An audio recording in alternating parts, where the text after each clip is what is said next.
농도가 세제곱미터당 50 마이크로그램을 초과하고 그러면 나쁨 수치가 연속적으로 일일 평균이 될 경우에는 고농도라고 볼 수가 있겠죠. 네. 그리고 고농도 미세먼지가 발생될 경우에는 올 2월 15일부터 시행되는 미세먼지 저감 및 관리에 관한 특별법에 의해서 미세먼지 비상저감 조치가 발령되고 있습니다. 비상저감 조치가 발령이 되면은 현재의 행정 공공기관에 대한 차량 이부제 시행과 동시에 대기 오염 물질을 배출시키는 배출 사업장에 대한 조업시간 조정 등 건설 공사장에 대한 운영 단축도 시행해야 되고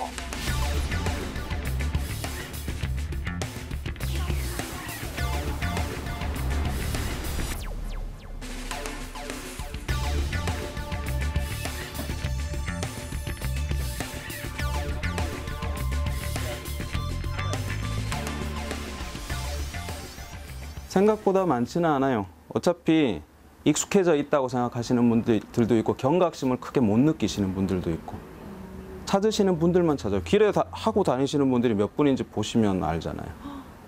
버스 정장 이런 데서도 10분 서 계시면 몇 분이 마스크 하고 있는지 보세요. 몇 분 안 될걸요? 그러니까 찾으시는 분, 아시는 분은 찾는데 이게 심각하게 아직 사람들이 잘 못 받아들이는 거죠.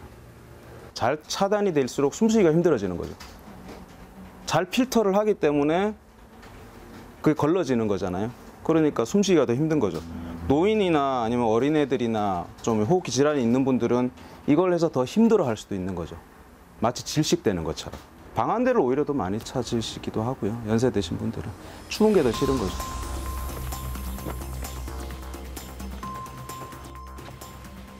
방송은 들었는데 제가 뭐 느끼지는 못하고 방송에도 요즘 많이 나오더라고요. 아침에 뉴스 같은 데 보니까 그 선전 나온 데 보니까 뭐 KF98이든가 뭐 그거가 최고 안전성이 최고 저거 하다 그런 얘기는 한 번씩 들어요. 듣고 그런데 정확한 그것까지는 모르고 요거 지금 왔다 갔다 바빠가지고 지금 요거 끼고 미세먼지 98%짜리 끼면 우리 수능비 갚아 못 뛰갔다 못해요. 일을 못해요.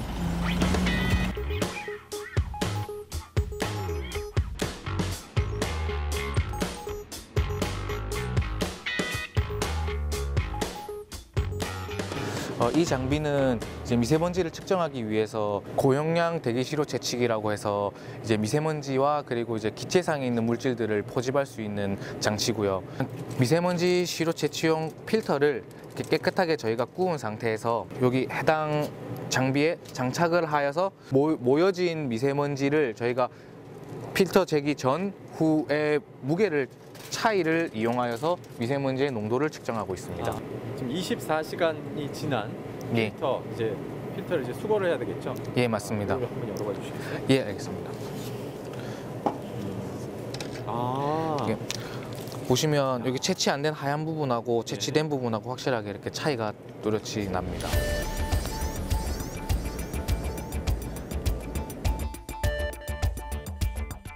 실제로 울산 시민들이 이렇게 안 좋은 공기를 마시고 있었다는 거예요. 보통 이제 미세먼지나 초미세먼지 농도 많이 발표되잖아요. 언론에서도 많이 발표되고 환경부에서 이제 매일매일 발표를 하는데 보통은 그 농도의 높고 낮음을 가지고 저희가 판단을 하거든요. 기본적으로 미세먼지 농도가 높으면 뭐 많은 유해 물질이 같이 혼합될 가능성이 있는 것은 사실인데 울산은 워낙 이제 공업 활동이 다양하다 보니까 특히 이제 독성 물질이 함유될 가능성이 상당히 높고요. 실제로 저희가 분석을 해보면 뭐 중금속의 비율이라든가 뭐 다원 방향족 탄화수소, 발암성 물질들, 그다음에 여러 가지 잔류성 오염 물질들이 상당히 비율이 높은 것으로 지금 나오고 있어요. 그래서 울산에서는 다른 지역에 비해서 만약에 뭐 미세먼지 농도가 낮더라도 이러한 유해 성분의 양이 많기 때문에 더 관심을 가져야 되는 상황입니다. 이제 미세먼지가 높아지면, 농도가 높아지면 그 다음날 미세먼지 비상 저감 조치를 하잖아요.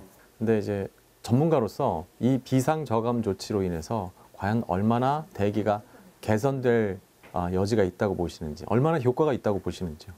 그러니까 어느 정도는 저감이 되겠죠. 근데 그걸 가지고 실효성이 있다라고 하기까지는 상당히 좀 문제가 있을 것 같아요. 그러니까 예를 들어 울산 같은 경우에는 미세먼지의 대부분의 배출이 공업 지역에서 배출되는 걸로 알려져 있는데 지금 예를 들어 관공서 뭐 차량 이부제 했잖아요. 그러니까 차량이 미세먼지 배출에 미치는 영향이 울산은 상당히 낮습니다.